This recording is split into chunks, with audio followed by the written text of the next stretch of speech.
آج وہ اپنی بچی کا ہاتھ تھامے اس سڑک سے گزر رہی تھی جس پر اس کا صدا سے گزر ہوا تھا، اور اب پھر شاید ہوتا ہی رہے۔ وہ بچی کو اسکول داخل کرانے جا رہی تھی۔ گڑیا بے حد خوش تھی، چہک رہی تھی۔ گڑیا بھی سچ مچ کی گڑیا تھی، سرخ و سفید رنگ سیاہ بالوں والی گڑیا تھی۔ جب وہ اپنی آنکھیں جھپکا کر معصومیت سے کوئی سوال کرتی تو یہ بے اختیار پیار کر لینے کو جی چاہتا۔ امی، آج ہم اسکول جا رہے ہیں نا؟ اس نے دوسرے ہاتھ سے امی کی ساڑی کو پکڑتے ہوئے کہا۔ ہاں بیٹا، اس نے مختصر سا جواب دیا۔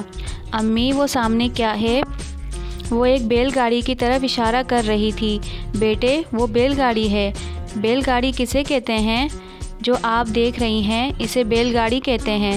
امی، اس کا کیا کرتے ہیں؟ اس پر سامان لادتے ہیں۔ مگر امی، اس پر تو بچے بیٹھے ہوئے ہیں۔ ہاں بیٹے، اس پر بچے شوقیہ بیٹھ جاتے ہیں، شاید ان کا دل سیر کرنے کو چاہ رہا ہے۔ امی، میرا بھی جی سیر کرنے کو چاہ رہا ہے، آپ مجھے بھی اس پر بٹھا دیں۔ بیٹے، لیکن ہم تو اسکول جا رہے ہیں۔ تو کیا امی اسکول جاتے ہوئے اس پر نہیں بیٹھ سکتے؟ دیکھیں، وہ اسی طرف جا رہی ہے جس طرف ہمیں جانا ہے، اور کوشش کے باوجود بھی وہ اسے منع نہ کر سکی۔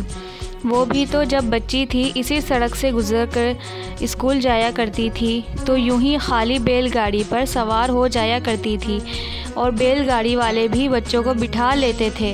گرمی کیا کم پڑا کرتی تھی؟ توبہ، کتنا حال برا ہوا کرتا تھا ان کا گرمی سے، اور اس پر پیدل اسکول سے گھر سے اسکول جانا پڑتا تھا۔ وہ ماضی میں کھو سی گئی، وہی دکانیں، وہی رونقیں، سب کچھ وہی تھا، صرف وہی بدل گئی تھی۔ معمولی کپڑوں نے اب قیمتی لباس کو اپنی جگہ دے دی تھی۔ تب وہ طالب علم تھی اور اب لیکچرار، تب وہ غریب تھی مگر اب امیر۔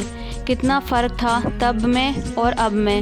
وہ سردیوں میں ناکافی کپڑے پہنے ٹھٹرتی کانپتی اتنا لمبا سفر پیدل ہی طے کر جاتی۔ پھر وہ برقع اوڑھ کر پہلی بار اس سڑک سے گزر رہی تھی تو اسے کتنا عجیب لگا تھا۔ جب چوک پر پہنچی تھی تو وہاں کی رونق اور لوگوں کی بھیڑ دیکھ کر اس کے قدم ڈگمگا رہے تھے۔ کتنا مشکل ہے پہلی بار برقع اوڑھنا۔ اور پھر وہ کالج پہنچ گئی۔ کالج اسکول سے بھی دور تھا، مگر اسی سڑک، اسی چوک سے گزر کر کالج کو راستہ جاتا تھا۔ کتنے ہی انعامات لے کر وہ اس سڑک کے راستے گھر پہنچی تھی۔ امی کی گود میں سر رکھ کر اپنی کامیابی کی خبریں سناتی تھی۔ ابو کی چمکتی آنکھیں، امی کے سرخ ہوتے چہرے اور بہن بھائیوں کی مسکراہٹوں قہقہوں سے مبارکباد وصول کرتی تھی۔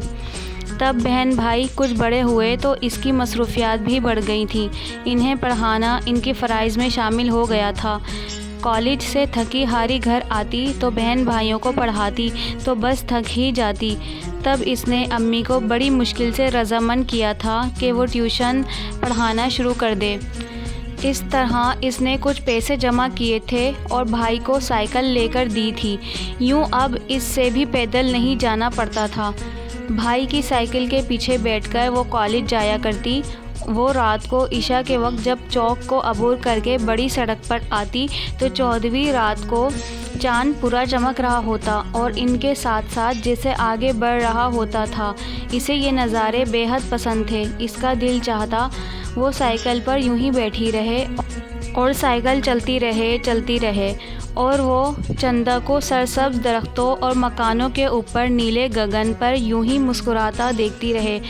مگر راستہ تو بہرحال ختم ہونا ہی ہوتا ہے، راستہ ختم ہو جاتا ہے، اور ایک دن اس کی محنت کا سفر بھی ختم ہو گیا۔ اسے کالج میں لیکچررشپ مل گئی تھی۔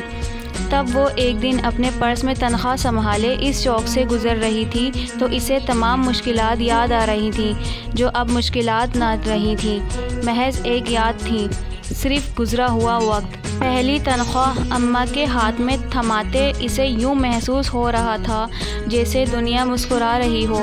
اس کے ننھے سے صحن میں اگی چنبیلی کے پھول بے حد خوش ہوں۔ اس کا چھوٹا سا 2 کمروں کا مکان خوشی سے نور بن گیا ہو۔ اس دن سب بہن بھائیوں نے بیٹھ کر مستقبل کے خواب سجائے تھے، اپنی اپنی ضروریات بتائی تھیں، گھر سجانے کی باتیں کی تھیں۔ پہلے ہم ٹی وی لیں گے، نہیں پہلے ہم فریج آنا چاہیے، نہیں ہم پہلے اسکوٹر لیں گے۔ اس بات پر ان کے درمیان تکرار نے طول پکڑا تو امی نے ٹوک دیا، بے وقوفو، ابھی اتنی مہنگی چیزیں کہاں سے لے سکتے ہیں؟ اور جب ان کو اپنی بے وقوفی کا خیال آیا تو سب ہی ہنس پڑے تھے۔ کتنا سہانا وقت تھا وہ بھی، اور پھر آہستہ آہستہ غیر محسوس طور پر گھر کی ضروریات پوری ہوتی چلی گئیں۔ بھائی کاروبار میں ابو کا ہاتھ بٹانے لگے تو کاروبار بھی چمک اٹھا۔ یوں قدرت نے ان کے دن یکدم ہی پھیر دیے تھے، مگر وہ سڑک، وہ چوک اس کی زندگی کے ساتھ ساتھ تھا۔ صبح شام وہ وہاں سے گزرا کرتی تھی۔ تب ریحان کا رشتہ آیا، گھر کے سب لوگ مطمئن تھے اس رشتے سے۔ منگنی کی رسم بھی ادا ہو گئی۔ ریحانہ اس کی نند نے ایک تصویر اس کو دکھائی، یہ تصویر ریحان کی تھی۔ اب آپ بھی ایک تصویر بھائی جان کو دکھانے کے لیے دیں، اس نے اصرار کیا۔ اس نے خیر تصویر تو نہ دی، لیکن اس چوک پر ریحان نے اس کو گزرتے دیکھا تھا، اسی خیال سے کہ چوک پر جو لڑکا کھڑا تھا وہ ریحان تھا۔ وہ سرخ پڑ گئی۔ یہ چوک میرے لیے کتنا اہم ہے، اس نے سوچا۔ وہ بیاہ دی گئی۔ ریحان کو پا کر وہ بے حد خوش تھی، اور آج 7 سال کے بعد وہ ایک بار پھر اسی چوک سے گزر رہی تھی۔ آج وہ یعنی بیگم ریحان جارجٹ کی گلابی ساڑی میں شال شانوں پر ڈالے اپنی بچی کو لیے اسکول جا رہی تھی۔ آج اس کی بچی نے بیل گاڑی پر بیٹھنے کی ضد کی تو وہ اسے رد نہ کر سکی۔ تیز ہارن کی آواز پر وہ بری طرح چونک گئی۔ اس کے بالکل قریب ٹرک کھڑا تھا جو تیز ہارن دے رہا تھا۔ ہارن سے وہ اتنا بدحواس ہوئی کہ گر پڑی، اور دوسرے ہی لمحے اس کا ذہن تاریکیوں میں ڈوبتا چلا گیا۔ وہ خون میں نہائی چوک کے بیچوں بیچ پڑی تھی۔ اس نے آہستہ سے آنکھیں کھول دیں۔ وہ حیران تھی۔ اس کے چاروں طرف سفید سفید گاؤن پہنے ڈاکٹرز کھڑے تھے۔ بے داغ چادر میں لپٹی وہ پلنگ پر دراز تھی۔ اللہ، کیا ماجرا ہے؟ وہ پریشان سی ہو گئی۔ تب اسے معلوم ہوا کہ اس چوک نے اس کی ایک ٹانگ لے لی ہے، شاید اپنا ہدیہ لیا ہو۔ اف، اتنی بڑی قیمت! وہ نڈھال سی ہو گئی۔ اس کی گڑیا بیل گاڑی پر بیٹھے ہونے کی وجہ سے ٹھیک رہی، اسے چوٹ نہ آئی۔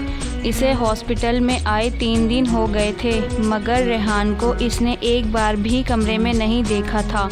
وہ پوچھنا چاہتی تھی، مگر نہ جانے کیوں نہ پوچھ سکی۔ شاید خود کو دھوکے میں رکھنا چاہتی ہو۔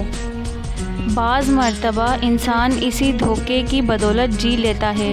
وہ سوچتی شاید اب ریحان، لیکن نہیں، وہ ایسے نہیں ہو سکتے۔